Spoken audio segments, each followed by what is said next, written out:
दोस्तों, मैं हूं गौरव एंड इस वीडियो के अंदर अपन क्या करने वाले हैं। इस वीडियो के अंदर अपन एक और EKS क्लस्टर बनाने वाले हैं और इसका जो टाइप रहेगा वो रहेगा फारगेट ओनली। तो चलिए स्टार्ट करते हैं।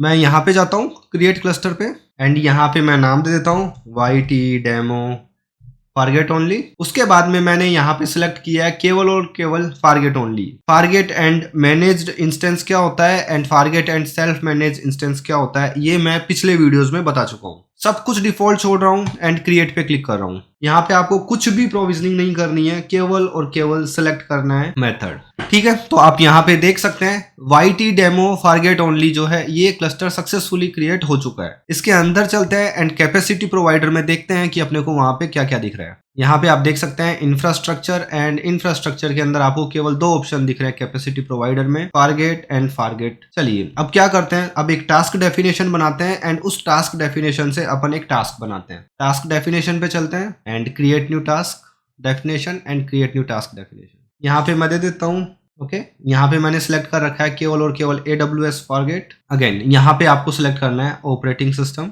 यहाँ पे आप नेटवर्क मोड सेलेक्ट करने का आपके पास कोई ऑप्शन नहीं आता है।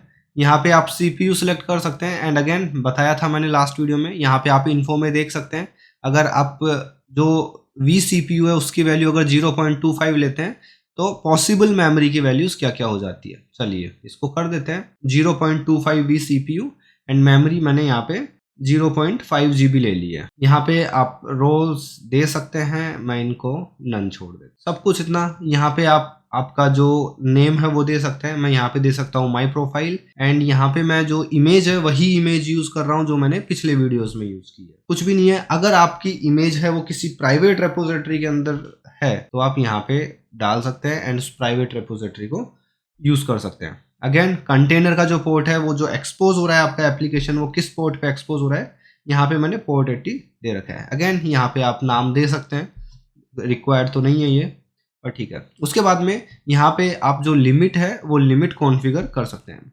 सब कुछ मैं डिफॉल्ट छोड़ रहा हूँ एंड ये सारी वही चीज़ है जो मैं पिछले वीडियोज़ में बता चुका।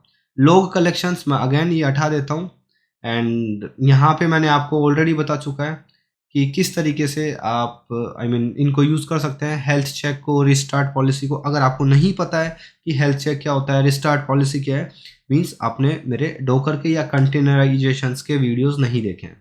पर कोई बात नहीं, अपन आगे बढ़ते हैं। स्टोरेज आप दे सकते हैं, फॉर एग्जाम्पल मैंने यहाँ पे दे दिया 20 ओके बिटवीन 21, तो 21 जो है वो मिनिमम वैल्यू है एंड वॉल्यूम्स आप चाहो तो ऐड कर सकते हैं। मेरे को अभी कुछ भी जरूरत नहीं है एंड क्रिएट पे क्लिक किया मैंने, बहुत ही ज़्यादा बढ़िया। एंड मैं वापस से क्लिक करता हूँ क्रिएट। ओके हो गया, ये क्रिएट हो चुका है एंड अब इसको क्रिएट होने के बाद में अपन क्या करते हैं, अपन चलते हैं अपने क्लस्टर में फारगेट ओनली एंड यहाँ पे अपन करते हैं क्रिएट।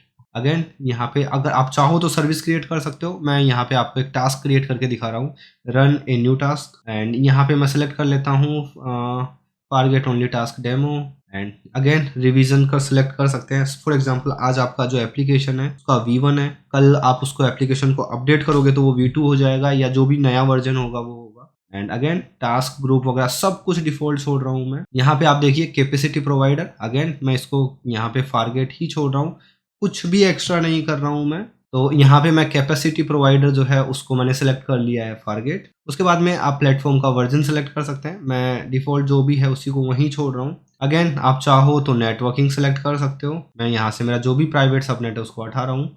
उसके बाद में आप एग्जिस्टिंग सिक्योरिटी ग्रुप यूज़ कर सकते हो या फिर कोई सिक्योरिटी ग्रुप नया बना सकते हो। मैंने एक सिक्योरिटी ग्रुप बना रखा है जिसके अंदर सारे के सारे पोर्ट अलाउ हैं, ऑल ट्रैफिक अलाउ है, तो मैंने इसको सिलेक्ट कर लिया जस्ट फॉर सिंप्लिसिटी। एंड अब आप यहाँ पे देखिए पब्लिक IP, जब भी आप फारगेट के अंदर कोई भी टास्क बनाओगे तो यहाँ पे आपके पास ये ऑप्शन आएगा, इसके हेल्प से आप पब्लिक IP इनेबल और डिसेबल कर सकते हो एंड क्रिएट। कुछ भी नहीं, आपको देखो यहाँ पे किसी भी तरीके का ज्यादा वरी रहने की जरूरत नहीं है कि आपके EC2 इंस्टेंस का साइज क्या रहेगा। आपने एक साइज बता दी है, उसके हिसाब से आप AWS सब कुछ मैनेज कर लेगा। एक चीज और जो मैं आपको यहाँ बताना चाहूंगा, जब आप ECS यूज करते हैं तो अगर आपके दिमाग में ऐसा कोई कॉन्सेप्ट है कि यार यहाँ पे केवल एक कंटेनर ही क्रिएट होगा और अगर आप EC2 इंस्टेंस बनाते हो तो वहाँ पे पूरा का पूरा सर्वर क्रिएट होता है, और तो आपको ऐसा लग रहा है कि अगर यहाँ पे एक कंटेनर क्रिएट करोगे तो कंटेनर क्रिएट करने से आपकी कॉस्ट कम आएगी, तो ये एक गलत फहमी है, ये फहमी मत पालना। ठीक है, यहाँ पे आप ECS यूज कर रहे हैं, इसका मतलब ये है कि यहाँ पे सब कुछ सर्वरलेस है, बट सर्वर की कॉस्ट आपको आएगी ही आएगी। जो भी आप सिलेक्ट करोगे, जो भी आप इंफ्रा सेलेक्ट करोगे कि मेरे को इतना मिनिमम रैम चाहिए और इतना CPU चाहिए, तो उसकी जो कॉस्ट है वो आपको लगेगी ही लगेगी, ठीक है। बट मिनिमम नहीं लगेगी, उसको एक इंस्टेंस बनता है बिहाइंड द सीन, वो जो इंस्टेंस है उसकी जो कॉस्ट है वो लगेगी। एक बार क्लस्टर्स लिस्ट करवाते हैं एंड अभी आप देखिए, इनको क्लोज कर देता हूँ मैं। अभी आप चलते हैं YT डेमो एंड यहाँ पे अपन ने एक टास्क क्रिएट किया था एंड अभी तक इसका जो लास्ट स्टेट है वो आ रहा है प्रोविजनिंग, ठीक है। इसको प्रोविजन होने देते हैं। तो आप देख सकते हो जो टास्क है उसका लास्ट स्टेटस जो है वो रनिंग आ चुका है एंड जो डिजायर स्टेटस है वो भी रनिंग ही है। अब आप अगेन इस टास्क पे क्लिक करो। जैसे ही आप इस टास्क पे क्लिक करोगे तो आपको यहाँ पे पब्लिक IP दिखेगा, ये दिख रहा है एंड ओपन एड्रेस। जैसे ही आप क्लिक करोगे तो यहाँ पे आप देख सकते हो आपको आपका एप्लीकेशन जो है वो लाइव मिल चुका है। पहली चीज तो मेरे को आपको ये बतानी थी, यहाँ पे एकदम कोई भी रॉकेट साइंस नहीं है। अब यहाँ पे देखिए आपको किसी भी तरीके का कुछ भी इंफ्रा नहीं दिखेगा। वापस से चलते हैं इस क्लस्टर के अंदर एंड मैं इंफ्रास्ट्रक्चर के अंदर जाता हूँ। अब आप इंफ्रास्ट्रक्चर में देखिए कुछ भी नहीं है। जब आप सेल्फ मैनेज इंस्टेंस और मैनेज इंस्टेंस वाले जब आप क्लस्टर्स क्रिएट कर रहे थे तो वहाँ पे आपको प्रॉपर EC2 इंस्टेंसेस दिख रहे थे, बट यहाँ पे आपको कुछ नहीं दिख रहा। कोई मतलब नहीं है कहाँ चल रहा है, बस आपने AWS को बोल दिया एंड ये AWS जो है वो इस चीज़ को एंश्योर करेगा कि आपने जो कॉन्फ़िगरेशन बोला है वो कॉन्फ़िगरेशन वो आपको अवेलेबल करे और आपका जो टास्क है वो रन रहे। एंड अगेन मैंने आपको एक टास्क रन करके बताया है, आप चाहो तो सर्विस भी क्रिएट कर सकते हो। चलिए बना लेते हैं। टास्क डेफिनेशन का वर्जन सेलेक्ट किया, सर्विस का जो भी नाम आप देना चाहो वो दे सकते हो। अगेन कैपेसिटी प्रोवाइडर जो है वो वही रहेगा, कुछ भी नहीं। डिजायर टास्क मैं यहाँ पे दे सकता हूँ मे बी 5। डिप्लॉयमेंट ऑप्शंस क्या होते हैं ये अपन पूरा एक वीडियो लेके आऊंगा इस पे, जिसके अंदर मैं चारों के चारों बताऊंगा। इसको छोड़ देते हैं यहीं पे। इसको एक्सेस कैसे करना है तो आप लोड बैलेंसिंग यूज कर सकते हैं, ये चीज मैं आपको पहले ही बता चुका हूँ। जैसे ही लोड बैलेंसर पे जाओगे then application load balancer, again आप सिलेक्ट कर सकते हो माई प्रोफाइल, जो भी आपका कंटेनर है, create a new load balancer and load balancer का जो भी नाम रहेगा लाइक CS डेमो, ठीक है। बाकी सब कुछ क्रिएट हो जाएगा and CS demo target group, बढ़िया क्रिएट। ओके यहाँ पे ये फेल हो गया, मैं जस्ट प्राइवेट सबनेट हटा देता हूँ यहाँ से। I think all good and create, ठीक है। आप देख सकते हैं ये जो सर्विस है ये अभी इन प्रोग्रेस में, इसको कंप्लीट होने का वेट करते हैं। ठीक है दोस्तों, आप देख सकते हैं यहाँ पे जो सर्विस है वो एक्टिव स्टेटस में आ चुका है। आई मीन उसका जो स्टेटस है वो एक्टिव हो चुका है एंड यहाँ पे आप देख सकते हैं कि डिप्लॉयमेंट एंड टास्क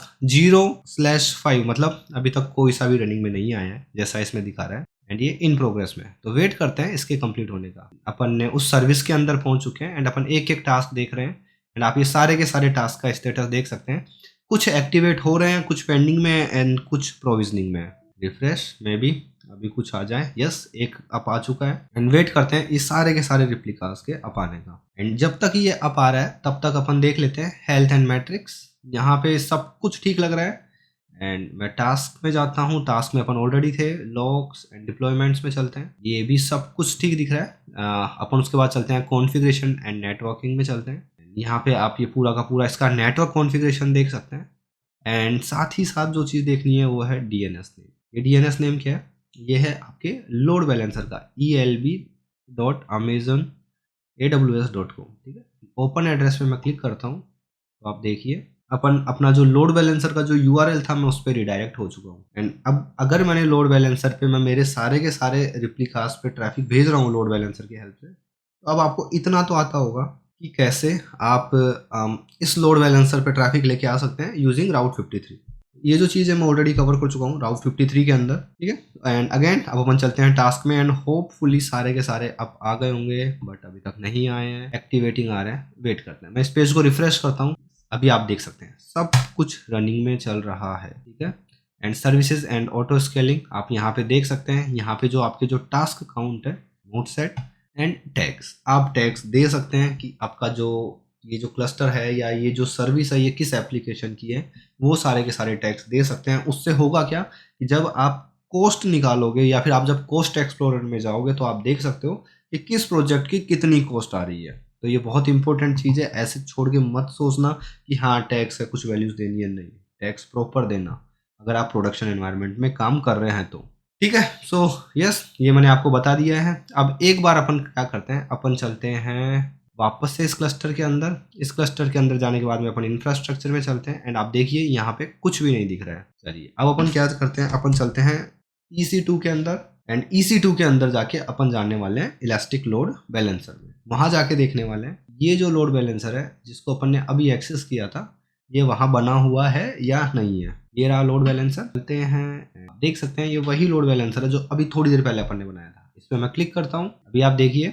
इसका जो रिसोर्स मैपिंग है वो कहाँ हो रहा है, ठीक है। आप देख सकते हैं ये जा रहा है आपके target group, ECS demo target group and ये सारे के सारे आपके टारगेट है। चलिए अब अपन चलते हैं इस टारगेट ग्रुप में एंड एक बार देख लेते हैं कि यहाँ पे क्या क्या दिख रहा है। टारगेट ग्रुप एंड यहाँ पे आप देखिए यहाँ पे आपको IP एड्रेस दिख रहे हैं। किसी भी तरीके के आपको क्या नहीं दिख रहा, आपको कोई इंस्टेंसेस वगैरह नहीं दिख रहे हैं, आपको डायरेक्ट IP एड्रेसेस पे आपका जो ट्रैफिक है वो रिडायरेक्ट हो रहा है, ठीक है दोस्तों। तो ये चीज़ मेरे को आपको बतानी थी। अब अपन चलते हैं वापस ECS में एंड अपन ने जो सर्विस बनाई थी, जो क्लस्टर बनाया था वो डिलीट करता हूँ, क्योंकि अब मैं आपको बता दूं मेरे AWS का बिल कितना आ रहा है। एंड इस अकाउंट को मैं केवल और केवल लर्निंग पर्पज के लिए ही यूज़ करता हूँ, आप लोगों के लिए वीडियोज़ बनाने के लिए ही यूज़ करता हूँ। ये जो अकाउंट है अब इसका कॉस्ट देखिए $53 के आसपास हर महीने जाने लग गया है। अपन ये जो अपन ने बनाया था इसको अपन डिलीट कर देते हैं, डायरेक्टली डिलीट कर देता हूँ। चाहूँ तो पहले सर्विस डिलीट करनी है, देन टास्क डिलीट करने हैं, देन आपको क्लस्टर डिलीट करना है, बट मेरे सामने इतना कोई डिपेंडेंसीज है नहीं।